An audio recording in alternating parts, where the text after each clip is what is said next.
Ryuwoo immediately runs behind Hasujin, telling her to explain things to the scary Rohan. Hasujin is shocked that Ryuwoo is hiding behind her when he is the senior and should be the one explaining things. Ryuwoo frantically tells Hasujin that he never thought Rohan would bring a real sword to a civilized talk. Hasujin is ultimately disappointed, and she finally understands the saying that bosses are trash. Even though she is scared, Hasujin stands her ground, telling Rohan that the company doesn't joke with their clients' information. The moment Rohan hears this, he pulls out his sword and the two almost faint from fear. Surprisingly, Rohan drops the sword on the floor instead of ripping them apart with it. Rohan then tells the two that he doesn't need them because he is just going to find the farmer by instinct. After saying this, he turns around to leave, shocking Ryuwoo and Hasujin. Hasujin has no idea what is happening, and he asks Ryuwoo what the dude meant by instinct. Ryuwoo reveals that swordmasters usually have instincts that are far better than those of a regular person. He tells Hasujin that he once heard that Rohan solved many problems in the past, using his instinct only. Hasujin is blown away by this, leaving her to wonder if what Rohan just said is possible. 2 days later, Chansu was waiting for the arrival of Rohan because Hasujin had already gave him the heads up. He wonders why Rohan has not shown up at his doorstep even after 2 days. Suddenly, he gets the notification that someone has entered the block. Without a doubt, he figures out that it has to be Rohan. He stands by the door, waiting for him to enter any minute, but to his surprise, no one enters. He assumes that there is a glitch in the system since all visitors are expected to enter through the gate. He checks through the system again, and he figures out that it is not a glitch. He decides to check out the surroundings just in case, and suddenly he is hit with a big surprise. Chansu watches as Rohan tears down a section of the barrier with nothing but his sword. Just the sight of Rohan sends chills down his spine, and Rohan walks up to him, asking him if he is the apple cultivator. Chansu tries to hide his nervousness by welcoming Rohan the best way he can. Rohan goes straight to the point, telling Chansu that he is there to buy apples. Chansu is shocked by the sudden request, and he asks him how many apples he plans to buy. Rohan says he would like 100 apples, but if he can get 200, he doesn't mind. This shocks Chansu and he screams out, telling Rohan that what he just requested is practically impossible. Chansu mentions that the limit to apples that he can sell is 50. Without arguing, Rohan says he is fine with 50 apples. Chansu then asks him what price he is willing to offer for the apples, and Rohan says 200,000 gold each. This shocks Chansu, who tells Rohan that they don't offer packaging like the stores, but Rohan doesn't mind one bit. Chansu also asks him if he is aware that he just mentioned the department store pricing, and Rohan assures him that he is aware. The amount of money Rohan is offering is so crazy that Chansu is already thinking of selling more for him. Chansu then takes Rohan to the apple tree, and Rohan is already salivating from the delicious apple he is about to eat. Chansu walks up to the tree, and he activates the Blessing of Abundance skill. Without delay, several apples pop out on the tree, and Chansu whips out his sickle, telling Rohan to give him a moment while he harvests the apples. However, Rohan tells him that there is no need for this. He brings out his sword, and in seconds he cuts down all the apples, leaving Chansu in a state of horror. He doesn't want to believe his eyes, and he just assumes that what just happened is nothing but a bug. After concluding the deal, Rohan sends Chansu the agreed-upon money, and he assures him that he will be visiting again next time. Just as Rohan is about to leave, Chansu stops him. Chansu figures out that Rohan might be a big help to him concerning the new block. Chansu then asks Rohan if he is interested in other crops because he just grew them, and he is pretty sure that Rohan is going to love it.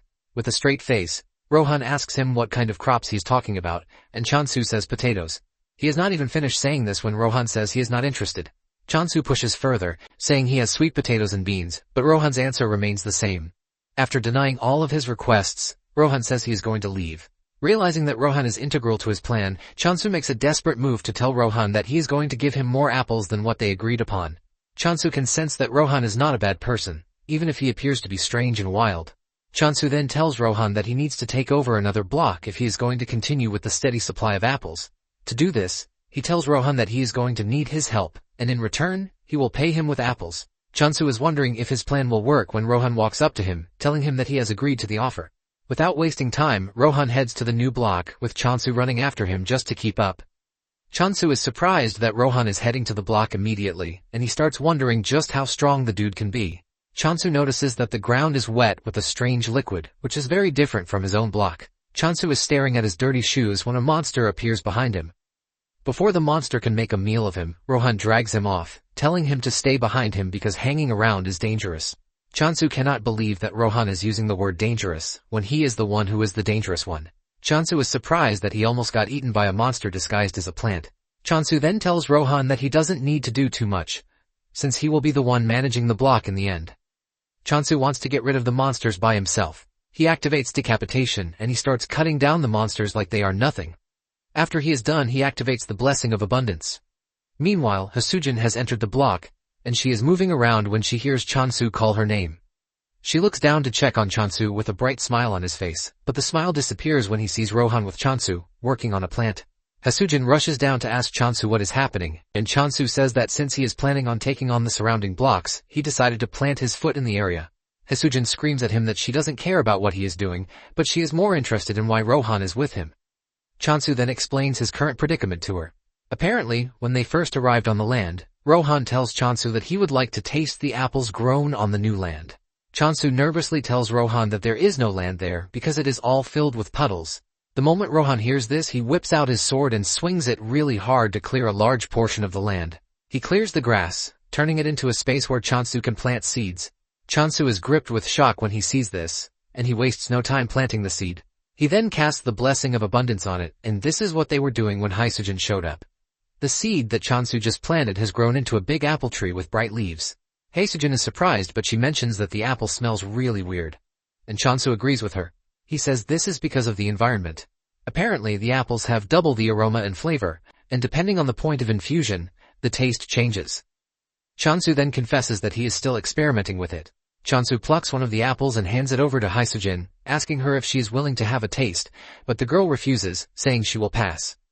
Hasujin then spots the plant monsters on the ground, and she calls them ostrich tails.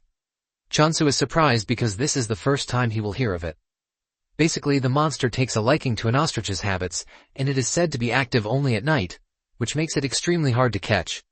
Hasujin checks out the monster and she confesses that the conditions look really great. He takes some of its blood into a test tube and then asks Chansu if he was the one who hunted the ostrich tails. Chansu replies that it was all him, assuring Hasujin that Rohan wasn't involved. Chansu asks Hasujin if there is a problem with this, and Hasujin suddenly grabs him, asking him if he is willing to sell them. Apparently, the ostrich tails are said to sell for a high price. Scared of the zombie-like lady, Chansu agrees that he is going to sell them. Hasujin raises her hand in the sky, celebrating like she just won the lottery. Hasujin stares at Chansu like he is the most handsome man on the planet. Hasujin can't wrap her head around the fact that Chansu is skilled in both farming and combat. In addition to this, he even has a swordmaster by his side. Hasujin cannot hide the fact that meeting Chansu is a blessing to her. Hasujin is dreaming about several products that she might still get the opportunity to sell when Chansu calls her name. Hasujin is pissed that he ruined her imagination, and she asks him if he wants anything from her. Chansu reminds her that he ordered some things, and Hasujin looks into the bag to start bringing out all the things that Chansu ordered, like pest control plant seeds. There is also a building construction kit with her. In no time, Chansu builds a portable home for adventurers, and he also plants the pest-repelling seeds in the area. This leaves Hasujin shocked because she didn't know that Chansu has the ability to also grow plants in a short duration of time. Hasujin continues wondering just what kind of person Chansu is. Soon afterward, he purchases the new block, leaving the goddess and her retainer rejoicing like babies. Chansu is also happy because he has finally become a landowner. Apparently, a single block usually consists of 100 ownership units, and once all are acquired, the faction gains possession. Chansu is exceptionally happy because back on Earth, he could barely acquire a single room. In addition to this, purchasing the land comes with a bunch of new features, and the most important one is the block's trait assignment feature. Chansu gets a tip from the system, telling him that the traits assignable to a block depend on the apostle's god or the block's nature. Chansu is happy to hear this because the feature fits perfectly with the goddess's nature. The system asks him to choose a trait to assign to the block, and his options are growth and death. Since growth sounds better than death, he thinks of choosing growth. In addition, he believes that this will help with the goddess's growth too. Chansu applies the growth trait, but things don't look entirely different from what they look like. Chansu concludes that there is no notable difference because it is still on stage 1. He checks out the status window to see that the growth trait affects basically everything. Chansu is smiling until he realizes that there is an option for spawned monster growth there. Chansu almost faints from the fear creeping through his body when he sees this. This basically means the trait has its bad and good attributes. One of the bad attributes is that the undead monsters have partaken in it too. Even though they have grown, Chansu is relieved that they are still manageable. Chansu heads out as usual to take on monsters and he easily takes them down as usual. He is glad because the undead monsters growing stronger also means more points for him. Suddenly, Rohan appears behind him, shocking him because he didn't even sense his presence. Chansu figures out that Rohan has come to see him because his apple is already finished. Rohan wonders what Chansu meant by already, and Chansu reminds him that it has not even been a week since he got the last batch.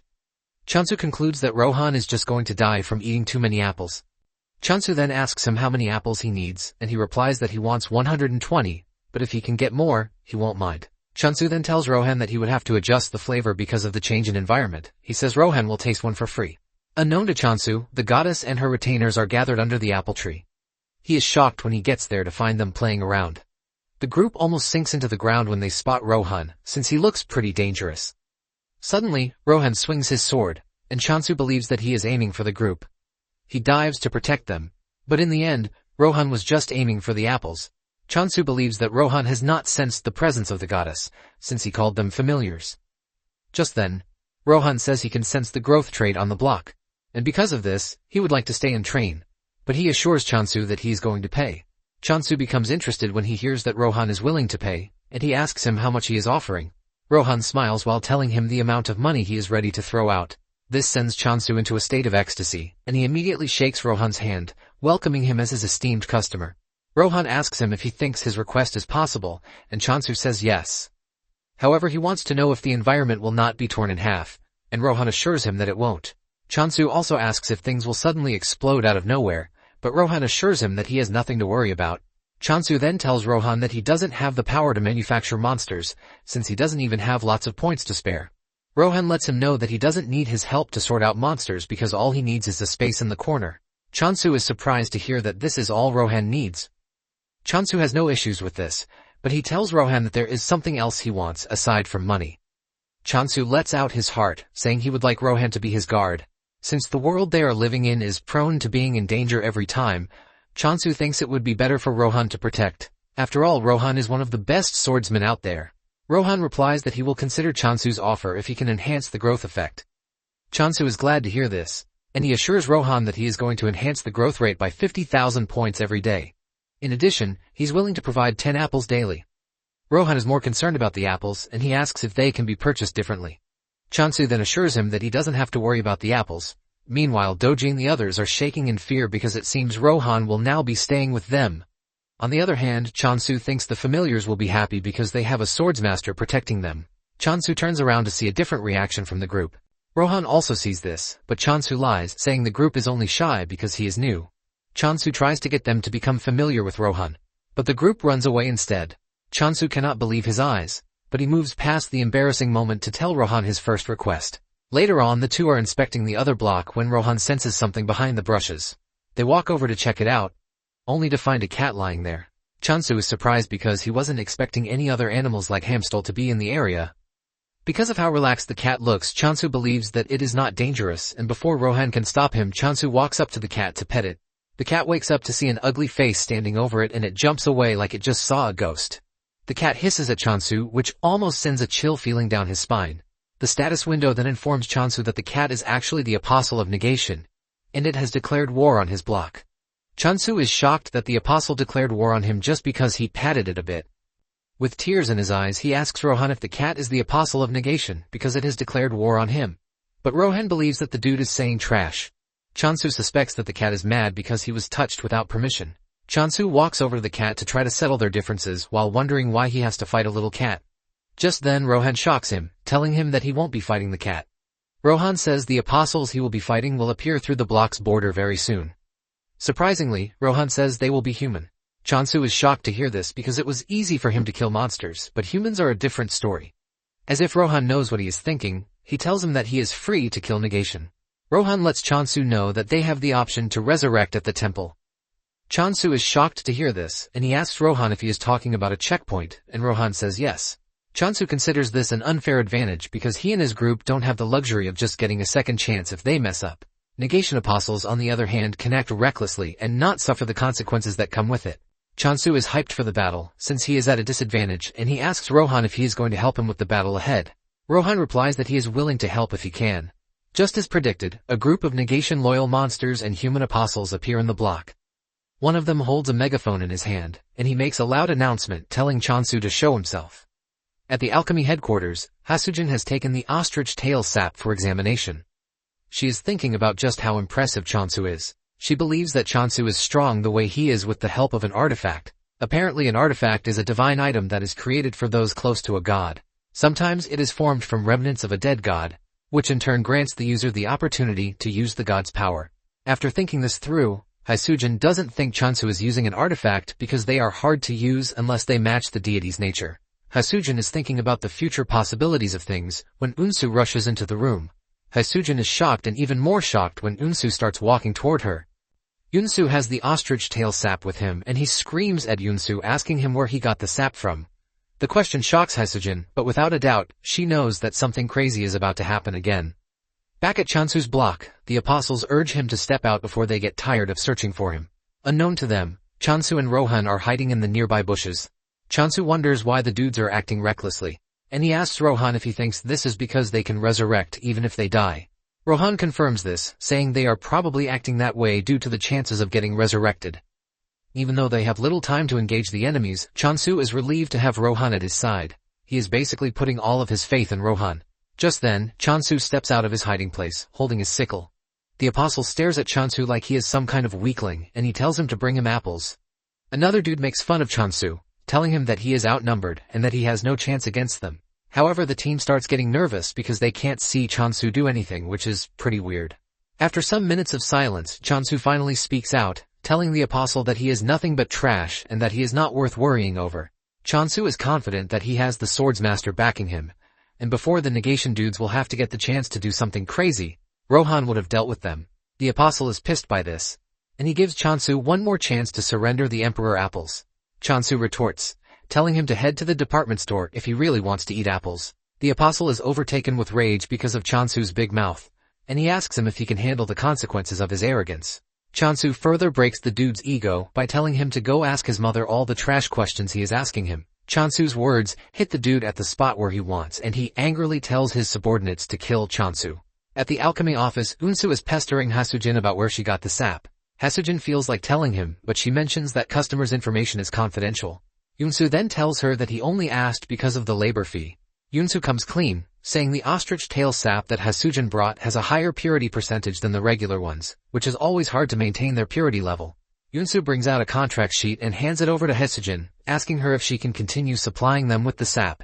Haesujin replies that she might have to ask the cultivator first, and Unsu suggests that they sign a provisional contract.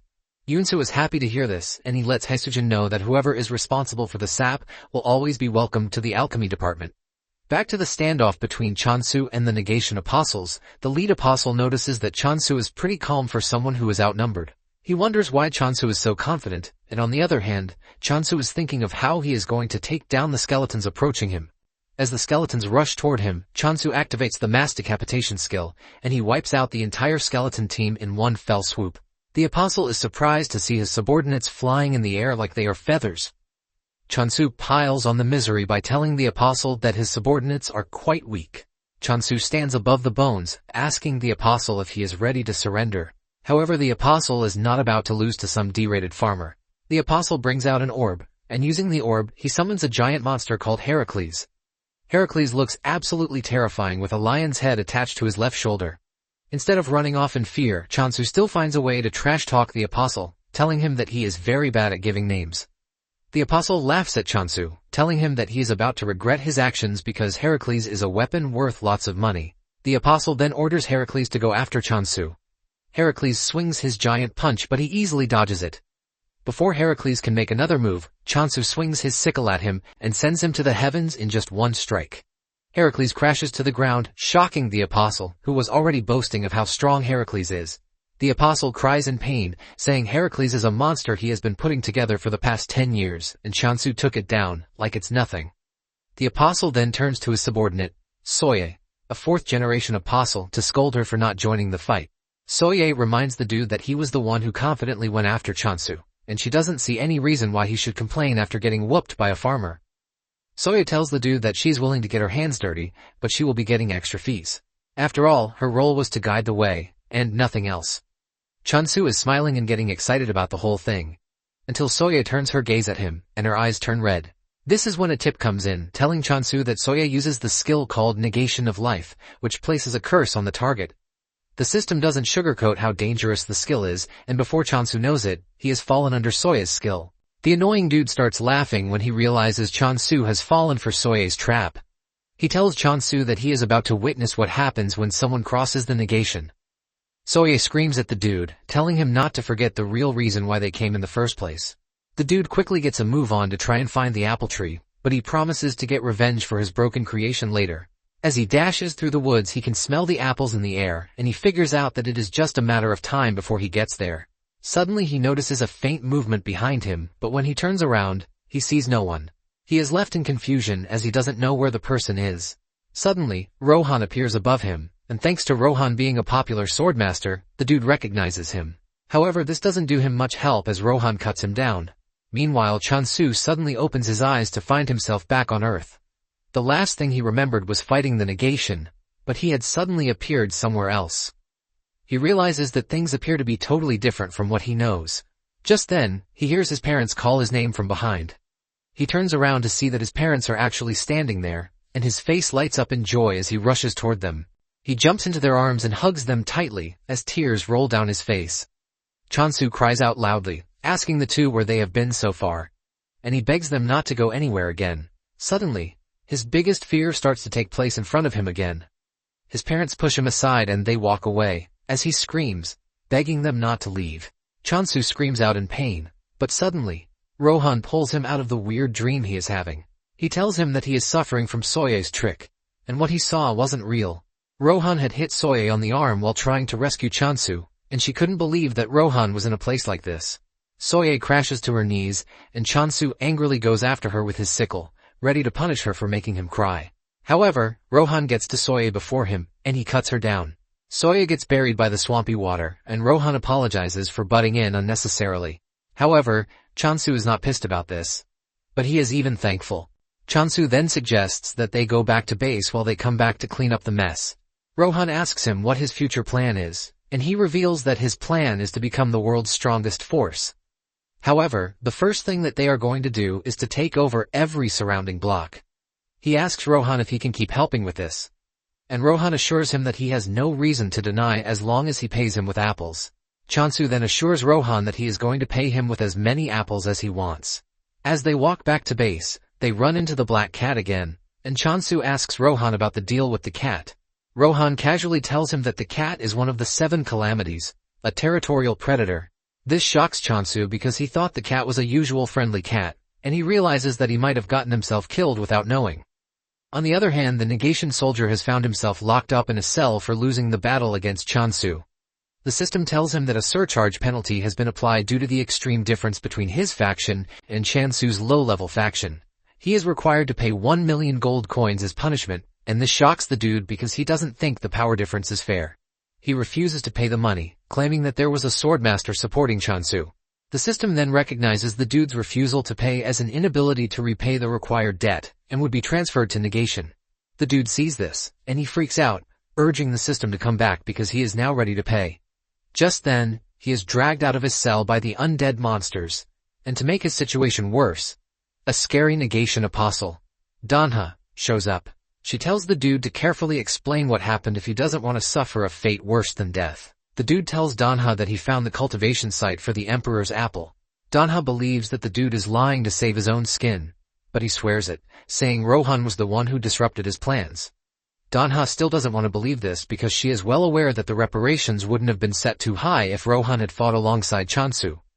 The dude continues telling Danha that he is telling the truth. He mentions that Soye was defeated too, and this comes as a surprise to Danha. Danha then stands up from where she is sitting and she walks toward the dude. The dude almost loses his little manly ego as the scary lady walks up to him. Danha then tells the dude that they can't hold Soye accountable, which means he will be the one to suffer the consequences of their failure. Danha smiles evilly while telling the dude that she has a proposition. She grabs the dude's head and puts him under a contract that will make him a prisoner until he fulfills her wishes. She tells the dude to head to the cultivation site and start working on it. The dude argues that this is impossible, but Danha threatens to turn him into an undead if he doesn't cooperate. She lets him know that the only way he is getting out of this mess is to find a way to infiltrate the apple cultivation site.